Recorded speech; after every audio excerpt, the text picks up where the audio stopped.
এই মুহূর্তে দেওবন্দ শেখ রাসেল পার্কের সম্মুখে দেওবন্দ যেই মার্কেট আছে, হাকিম মার্কেট, যে গোলাপি রঙের বিল্ডিংটি, সেটিতে এই মিনিট দশকের মধ্যে ভয়াবহ অগ্নিকাণ্ড।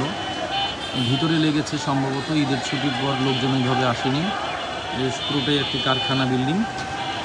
ভিতরে সম্ভবত মেশিনারিজ এবং কাপড় চোপড় আছে, সেগুলো আস্তে আস্তে জ্বলছে এবং প্রচণ্ড ধোঁয়ায় আচ্ছন্ন হয়ে গেছে, আপনারা দেখতে পাচ্ছেন। 500 টাকা নিয়ে যাও। ফায়ার সার্ভিস কল করা হয়েছে, কিন্তু এখন এসে পৌঁছয়নি। লোকজন সমাগম হচ্ছে, কিন্তু আগুন নেভানোর চেষ্টা ওইভাবে নেই। প্রাথমিক যে চেষ্টা, সেটি আমরা দেখতে পাচ্ছি না।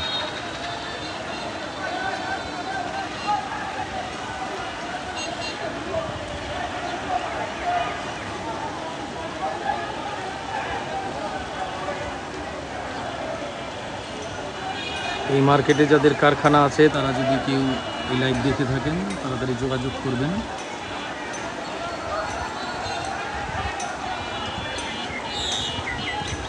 সম্ভবত ঈদের ছুটির পর এই কারখানাগুলো একটু বেশি দেরিতে খোলে।